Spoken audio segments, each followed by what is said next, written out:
Shalom saudara yang terkasih, hari ini kita bertemu lagi di dalam pembahasan firman Tuhan tentang bagaimana caranya mengalahkan mamon. Apakah itu mamon? Kita akan banyak belajar, ternyata banyak sekali manusia yang ada di muka bumi ini menjadi budak daripada mamon. Kita boleh memiliki kekayaan, kita boleh memiliki semuanya, tetapi jangan kita pernah salah, jangan-jangan kita yang diperbudak oleh harta kita. Jangan-jangan kita diperbudak oleh uang kita. Jangan-jangan kita diperbudak sehingga kita tidak punya kebebasan. Tapi sebelum kita membahas tentang hal ini semuanya, mari saya ajak kita semuanya untuk berdoa terlebih dahulu. Bapa dalam surga, terima kasih. Hari ini kami akan membahas tentang firman Tuhan dengan cara mengalahkan mamon. Kami percaya Engkau sayang pada kami. Engkau akan memakai kami menjadi orang yang bijaksana, yang bisa memakai mamon ini menjadi kemuliaan bagi nama Tuhan. Biarlah hari ini kami semua diberkati melalui firman Tuhan yang akan memberikan kami penerangan, cahaya kehidupan supaya kami hidup lebih bijaksana. Terima kasih Bapa, urapi hamba-Mu yang akan menyampaikan. Biarlah kami semua yang mendengarkan firman ini semuanya diberkati. Hanya di dalam nama Yesus kita semua yang siap diberkati katakan amin. Puji nama Tuhan. Saudara yang dikasih Tuhan, apakah mamon itu? Ternyata mamon itu adalah tentang sebuah roh yang mengikat hati orang sehingga karena keinginannya, karena hawa nafsunya, dia menghalalkan berbagai cara. Apakah itu? Banyak orang menipu karena ingin cepat kaya. Banyak orang merampok karena ingin cepat kaya. Banyak orang berbuat asusila, menjual dirinya, hidup tidak benar, hidup dalam kecemaran karena ingin cepat kaya. Banyak orang yang jatuh di dalam berbagai-bagai pencobaan karena mereka tidak bisa menahan nafsu untuk memiliki semua yang ada di muka bumi ini. Nah, inilah yang dibilangnya kita harus bisa mengalahkan mamon. Karena mamon ini akan membawa kehancuran. Berapa banyak rumah tangga yang berantakan karena cinta akan mamon, mengalahkan cintanya kepada keluarga, cinta kepada istri, cinta kepada anak. Karena dia senang berjudi. Berjudi membuat dia ingin cepat kaya. Berjudi dia menghambur-hamburkan semua uang. Sehingga pada saat dia ingin cepat kaya justru dia kehabisan akan semuanya itu. Mari saudara yang dikasihi Tuhan, kita mau belajar dari firman Tuhan. Supaya kita semuanya semakin pintar, semakin tidak bisa dikalahkan oleh mamon ini. Bagaimana caranya? Kita mau belajar pada hari ini dan kita buka Alkitab kita. Mari kita baca 1 Timotius 6 ayat 10 berkata demikian. Karena akar segala kejahatan ialah cinta uang. Sebab oleh memburu uanglah beberapa orang telah menyimpang dari iman dan menyiksa dirinya dengan berbagai-bagai duka. Ayat 9 mengatakan begini, tetapi mereka yang ingin kaya terjatuh ke dalam pencobaan, ke dalam jerat, dan ke dalam berbagai-bagai nafsu hampa yang mencelakakan dan menenggelamkan manusia ke dalam keruntuhan dan kebinasaan. Hal yang pertama yang mengikat orang supaya orang itu bisa melepaskan, dia harus mengerti dahulu betapa cinta akan uang ini adalah akar dari segala kejahatan. Karena berburu uang, orang menyimpang dari imannya. Karena berburu uang, dia diikat oleh hawa nafsu yang hampa, yang akan mencelakakan dirinya, yang mencelakakan keluarganya, yang mencelakakan orang-orang yang dikasihinya. Berapa banyak orang yang porak-poranda hidupnya karena mereka diikat cinta akan uang. Hal yang pertama yang ingin kita belajar, kita harus melepaskan diri kita dari cinta akan uang. Tentunya tidak banyak orang yang bisa, karena sepertinya untuk membantu orang saja sangat susah dan sangat-sangat kikir. Kenapa? Dia merasa tidak pernah cukup. Apalagi kalau latar kehidupannya yang lama, yaitu kekurangan. Tentunya ada sesuatu yang di hatinya menumpuk harta lebih banyak lagi supaya dia merasa aman. Jadi orang yang mencintai mamon itu hidupnya tidak bahagia. Hidupnya selalu cemas. hidupnya selalu khawatir kalau dia kurang. Dan orang yang diikat oleh mamon itu selalu bisa berbuat apa saja menyimpang dari imannya. Contoh, banyak sekali orang yang pergi ke gereja dan menyembah Tuhan, pergi hari Minggu, pergi ke persekutuan doa. Tetapi yang dilakukan karena roh cinta akan uang ini membuat dia itu menipu teman-temannya, menipu pendetanya, menipu jemaat yang lain. Betapa miris yang kita lihat saat-saat ini. Banyak sekali orang yang tidak bisa melepaskan dirinya dari roh cinta akan uang. Bahkan yang lebih sering yang kita dengar adalah mereka menipu, meminjam, tetapi mereka tidak mengembalikan. Betapa sedihnya orang-orang yang demikian, yang selalu dikejar dan diikat oleh roh jahat ini, roh cinta akan uang, itu membuat dia itu punya hawa nafsu yang besar sekali untuk memiliki uang lebih banyak dan tidak akan pernah merasa cukup.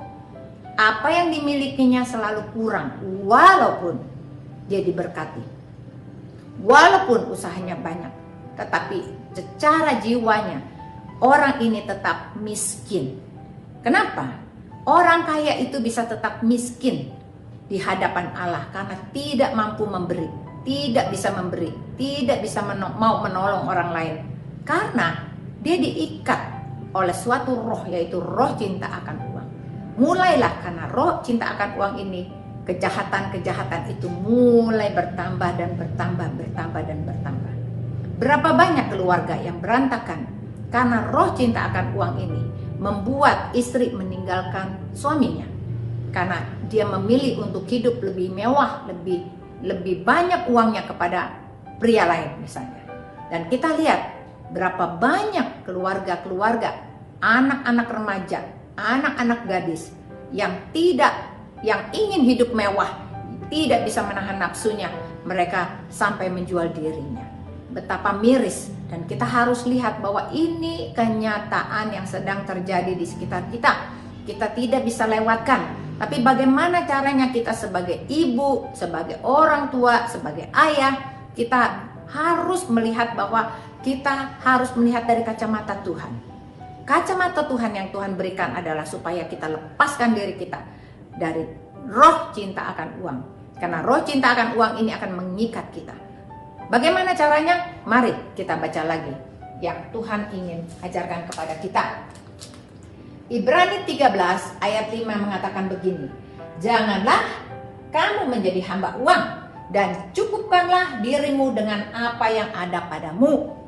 Karena Allah telah berfirman, aku sekali-kali tidak akan membiarkan engkau dan aku sekali-kali tidak akan meninggalkan engkau.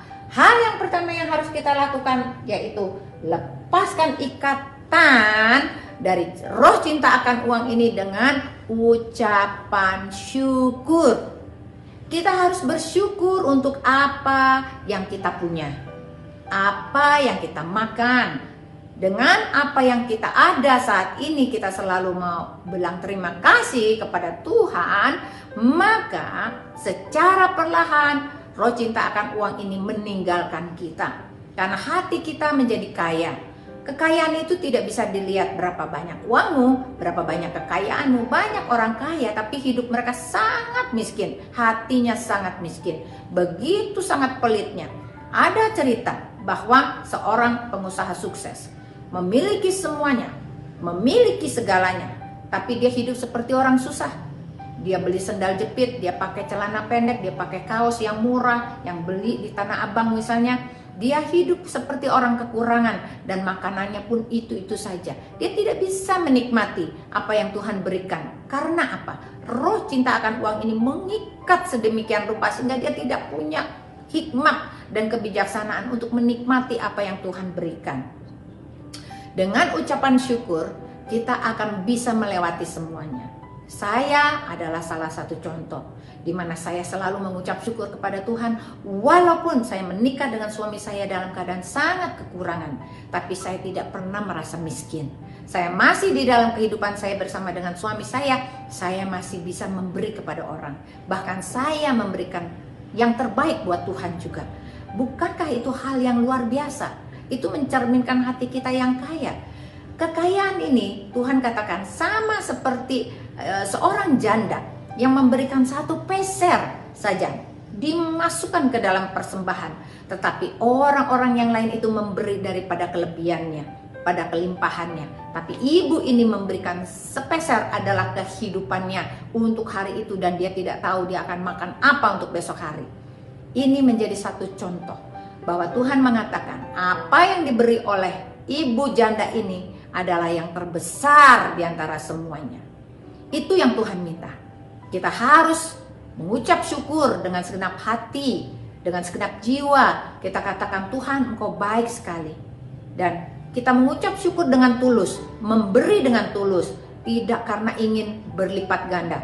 Karena banyak orang berdoa supaya kita memberikan, supaya kita diberikan 60 kali, 100 kali, mungkin berapa ratus kali, supaya itu seperti tabungan kita yang akan berbunga-bunga lebih besar lagi. Tetapi Tuhan mengajarkan kepada kita lebih sederhana, mengucap syukur untuk apa yang kita punya, apa yang kita makan hari ini, yang kita pakai hari ini. Libatkan Tuhan, karena Tuhan berkata, sekali-kali aku tidak akan pernah meninggalkan engkau. Sekali-kali aku tidak akan membiarkan engkau. Bahkan burung di udara saja Tuhan pelihara, apalagi kita adalah ciptaannya, apalagi kita kesayangannya, apalagi kita biji matanya Tuhan. Saudara yang dikasihi Tuhan, mari kita bersama-sama, kita lebih banyak lagi, kita patahkan ikatan cinta akan uang dengan ucapan syukur kepada Tuhan. Ini yang akan membawa efek kehidupan bagi kita semuanya. Hal yang kedua yang kita mau belajar adalah Pengkhotbah 5 ayat 9 mengatakan begini, siapa yang mencintai uang tidak akan puas dengan uang, dan siapa yang mencintai kekayaan tidak akan puas dengan penghasilannya, ini pun sia-sia. Saudara yang dikasihi Tuhan, di sini dikatakan oleh pengkhotbah. Siapakah pengkhotbah? Pengkhotbah itu adalah ditulis oleh Raja Salomo yang memiliki hikmat yang luar biasa, yang memiliki pandangan yang luar biasa. Dia katakan ini adalah sia-sia, bahwa dia sudah banyak belajar, dia memiliki semua kekayaan, dia memiliki semua 1000 istri, dia memiliki semua, masih ada satu perasaan yang kosong. Karena Tuhan ingin mengajarkan kepada kita semuanya bahwa hanya hati kita itu hanya bisa diisi dengan kepuasan kalau kita cinta sama Tuhan. Berarti hal yang kedua yang harus kita lakukan adalah cinta Yesus lebih daripada uang. Ini saudara yang dikasihi Tuhan, kita mau belajar bahwa mengasihi Yesus adalah lebih dari segalanya. Yesus adalah permata hati kita. Yesus adalah mutiara hati kita. Yesus adalah kehidupan kita. Yesus adalah nafas kita. Yesus adalah segala-galanya bagi kita. Kalau kita sudah memprioritaskan Dia lebih dari segalanya, apakah yang akan terjadi?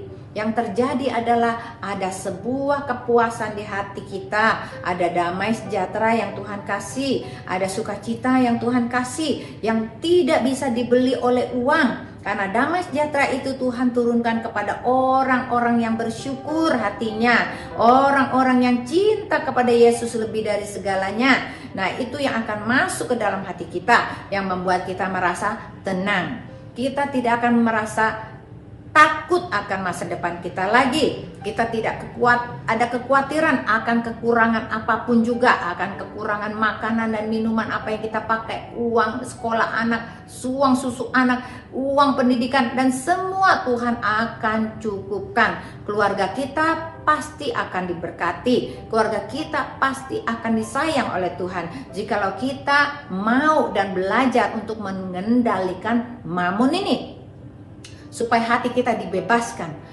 Orang yang tidak lagi terikat pada mamon, dia mempunyai kehidupan yang lebih gembira.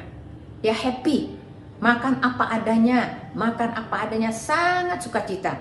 Karena Tuhan akan menghibur hatinya dengan berbagai-bagai cara kebaikan-kebaikan. Kalau dia kekurangan, Tuhan akan bisa mengirimkan orang lain yang mengirimkan makanan.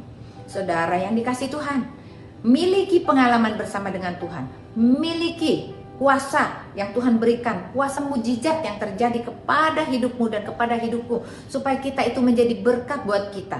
Mengapa Tuhan Yesus selalu berkata kepada murid-muridnya pada saat pergi untuk menginjil, dikatakan jangan membawa apapun juga, jangan bawa bekal apapun juga, jangan bawa. Karena apa? Tuhan akan mencukupkan semua kebutuhanmu, apa yang kau makan, minum, dan pakai. Kalau engkau sampai di sebuah kota, masuklah dan berikanlah salam. Pada saat engkau memberikan salam, maka orang itu juga akan diberkati dan engkau diberkati. Dan makanlah apa saja yang disajikan oleh mereka, dan tidurlah di situ selama mereka memberikan tempat tinggal bagimu. Tuhan Yesus sudah mengajak kepada kita dan mengajarkan. Tuhan Yesus tidak pernah bawa harta apapun juga kemana-mana, tapi dia membawa dirinya. Jikalau dia harus membayar pajak, dia akan mengambil uang itu dari mulut ikan. Bukankah hal ini yang luar biasa? Kita harus mempunyai satu pengalaman yang bersama dengan Yesus. Yesus pergi naik ke bukit, dan di sana banyak, ada 4.000, bahkan ada 5.000 orang 2 kali. Tuhan Yesus bisa memberikan mereka makan. Kenapa? Padahal uang tidak ada, roti hanya 5, dan ada ikan 2 ekor ikan. Tetapi Tuhan bisa lipat gandakan itu luar biasa.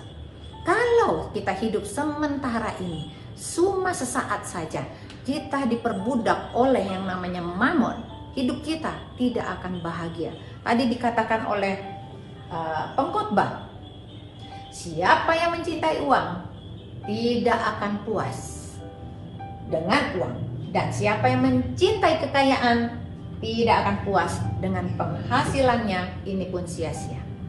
Saya melihat sebuah berita, orang kaya diberkati luar biasa, mempunyai emas batangan yang banyak sekali dan mobil-mobil mewah yang luar biasa, dan itu ada di tanah Arab ya.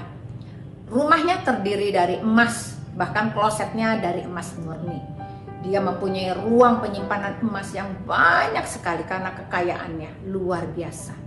Apakah yang terjadi? Pada usianya di 45 tahun, Tuhan ambil nyawanya. Lalu apakah artinya kekayaannya semua? Emas-emasnya itu yang ditanamkan dan mobil yang banyak itu tidak bisa dibawa sama sekali. Dan itu di luar negeri. Di dalam negeri saya melihat sendiri dengan mata kepala saya sendiri bahwa ada seorang pengusaha yang luar biasa yang mempunyai simpanan yang banyak sekali, seorang pengusaha yang kedudukannya luar biasa tertinggi dan mempunyai perusahaan yang sangat banyak. Lalu kemudian dia terkena serangan jantung. Apakah yang terjadi? Semua wine-wine yang mahal dan mobil-mobil dia yang hampir ada 100 itu tidak bisa dibawa oleh beliau waktu saat beliau meninggal. Nah, inilah yang kita pelajari, bahwa segala sesuatu yang kita miliki itu sia-sia belaka, dan kita tidak akan pernah puas kepada kekayaan itu. Karena dibilang, siapa yang mencintai kekayaan tidak akan pernah puas akan kekayaannya, dan ini pun adalah sia-sia. Siapapun yang mencintai uang tidak akan pernah puas akan uangnya, dan ini pun sia-sia. Karena setiap hari hanya memikirkan uang dan uang saja. Kapan dia bisa memikirkan Yesus? Kapan dia bisa bersyukur kepada Tuhan? Dan kapan dia belajar untuk mencintai Yesus lebih dari segalanya? Pada saat kita belajar untuk mencintai Yesus lebih daripada segalanya, maka kita akan siap untuk mengorbankan uang kita buat Tuhan Yesus.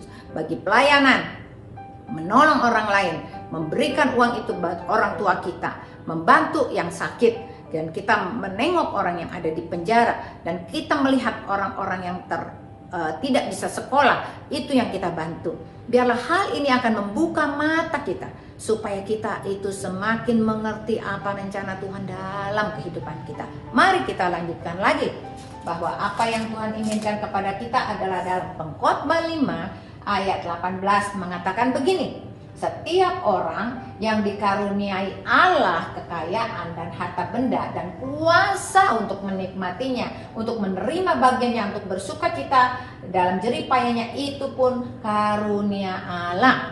Berarti ada orang-orang yang diberikan karunia menikmati. Orang itu bisa dapat uang, dapat banyak, tapi dia punya karunia untuk menikmatinya, sehingga badannya sehat, hatinya gembira, keluarganya diberkati, anak cucunya juga dicukupi, tetapi dia masih bisa untuk menolong orang-orang yang ada di sekitarnya. Siapakah dia?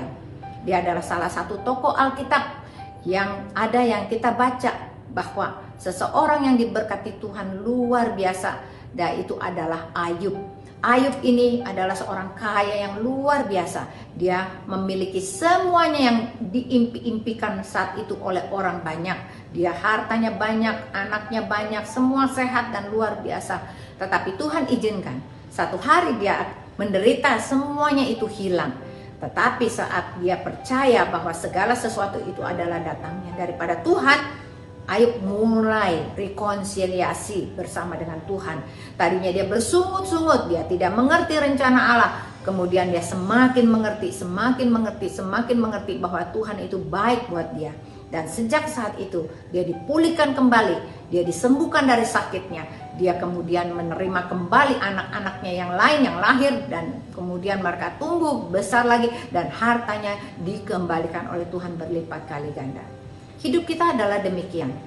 Ada seperti Ayub yang punya kuasa untuk menikmatinya. Tetapi jangan lupa, jangan sampai kita lepas daripada Tuhan, supaya kita tidak dicobai oleh iblis. Oleh karena itu biar kita rajin berdoa, mengucap syukur senantiasa, mencintai Tuhan lebih daripada segalanya, dan meminta Tuhan, Tuhan, apa yang saya ada adalah kepunyaanmu, adalah milikmu. Biarlah kami ucapkan syukur senantiasa, biarlah Engkau berikan kepada kami hati yang besar, hati yang bisa membantu orang lain, hati yang penuh dengan kebaikan, dan biarlah semuanya itu adalah menjadi alat Tuhan di dalam tanganmu. Mari kita belajar hal yang ketiga. Hal yang ketiga, kita memiliki Yerusalem baru. Apa itu Yerusalem baru? Dalam Wahyu 21 ayat 18 mengatakan demikian.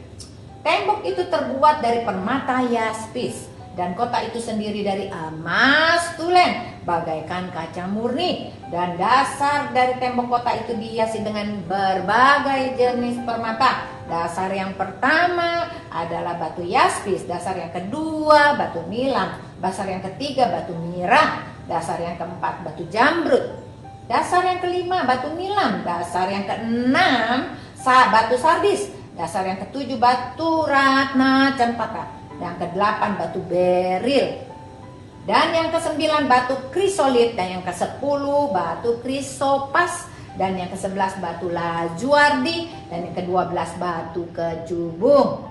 Dan ke-12 pintu gerbang itu adalah 12 mutiara. Setiap pintu gerbang terdiri dari satu mutiara, dan jalan-jalan kota itu terdiri dari emas murni bagaikan kaca bening. Dan aku tidak melihat bait suci di dalamnya, sebab Tuhan Allah Tuhan yang Maha Kuasa adalah bait sucinya bersama dengan anak domba itu. Dan kota itu tidak memerlukan matahari dan bulan untuk menyinarinya, sebab kemuliaan Allah meneranginya, dan anak domba itu adalah lampunya. Saudara yang dikasihi Tuhan, kita dijanjikan oleh Tuhan Yerusalem baru.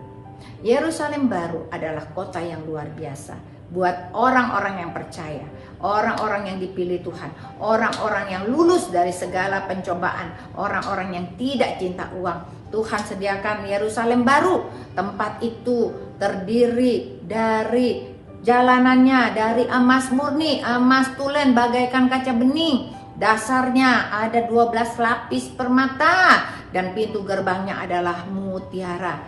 Bukankah ini yang luar biasa? Maukah saudara dan saya kita bersama-sama masuk ke dalam kota ini? Ya, kota yang Tuhan janjikan bahwa Tuhan Allah Bapa dan anak domba itu adalah menjadi mataharinya dan lampunya. Kita tidak lagi memerlukan matahari karena semuanya sudah terang di sana. Inilah yang menjadi impian kita, supaya kita memiliki justru kehausan, kelaparan dan dahaga akan firman dan kebenarannya. Kita ingin masuk ke dalam Yerusalem baru, justru bukan menguasai harta yang ada di dunia, tetapi justru kita ingin menguasai harta yang di surga. Kita ingin memiliki harta kita di surga. Itu yang Tuhan minta, supaya kita semuanya masuk ke dalam dan kita menjadi anak-anak Allah yang Maha Tinggi. Saudara yang dikasih Tuhan, biarlah hari ini kita semuanya diberkati oleh firman Tuhan ini. Tidak ada satupun yang bisa melepaskan kita dari kuasa ikatan mamon kalau bukan kita sendiri yang ingin melepaskannya. Harus ada satu keinginan dari hati kita untuk bisa bebas dengan mengucap syukur setiap hari. Banyak-banyak mengucap syukur. Yang kedua, tetap cinta Yesus untuk selama-lamanya. Jadikan dia Tuhan dan Raja dalam kehidupan kita dan percayakan firman-Nya bahwa burung di udara Tuhan pelihara, apalagi kita. Jangan kejar harta, karena kalau Tuhan menginginkan, orang yang dikasihinya Tuhan akan diberikan pada saat dia tidur. Berarti tidak usah khawatir apa yang kita makan, minum, pakai. Kalau Tuhan mau, kita akan diberikan pada saat kita tidur. Pada saat kita ada bersama-sama dengan Tuhan, kita mengucap syukur, Tuhan bersama dengan kita. Dan kita akan berbahagia karena kita punya hati yang kaya. Kaya hati kita, kaya di bumi, kaya di surga. Demikianlah firman Tuhan. Kita semuanya akan masuk ke dalam kota yang baru, yaitu Yerusalem baru, bersama-sama dengan Tuhan. Mari saya ajak kita semuanya untuk berdoa dan menutup semua firman Tuhan ini. Bapa, terima kasih untuk firman-Mu yang Kau berikan buat kami semuanya, supaya kami percaya Engkau adalah Raja Agung yang luar biasa, supaya kami bisa mengalahkan Mamon. Mamon itu sangat jahat, sehingga mengikat kami dengan hawa nafsu yang membuat kami menjadi tambah jahat. Oleh karena itu, biarlah kami dibebaskan dari semuanya itu. Kami mau belajar untuk mengucap syukur senantiasa, belajar dalam segala kelebihan dan kekurangan kami. Kami percaya kami akan dipelihara seperti Engkau memelihara burung di udara dan bunga bakung di padang.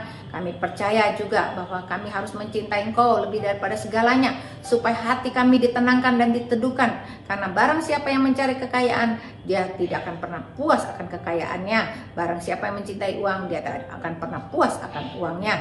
Oleh karena itu, biarlah kami cinta Tuhan lebih dari segalanya, supaya kami terus haus, lapar dan dahaga akan firman dan kebenaran-Mu. Kami mencari kerajaan Allah dan kebenarannya. Terima kasih banyak juga supaya kami percaya bahwa kami disediakan Yerusalem baru, supaya kami diteduhkan hatinya, ditenangkan. Kami tidak akan pernah sia-sia. Jikalau kita mencintai Tuhan dan mencari Tuhan, kita akan mendapat reward, yaitu kita masuk ke dalam kota yang baru, Yerusalem baru yang Tuhan sediakan buat kita semua. Terima kasih banyak untuk firman Tuhan. Berkati hamba-Mu, berkati semua yang mendengarkan, supaya menjadi rema dalam kehidupan kami semua. Di dalam nama Tuhan Yesus, kita semua yang sudah diberkati Tuhan katakan amin. Puji nama Tuhan. Tuhan Yesus memberkati.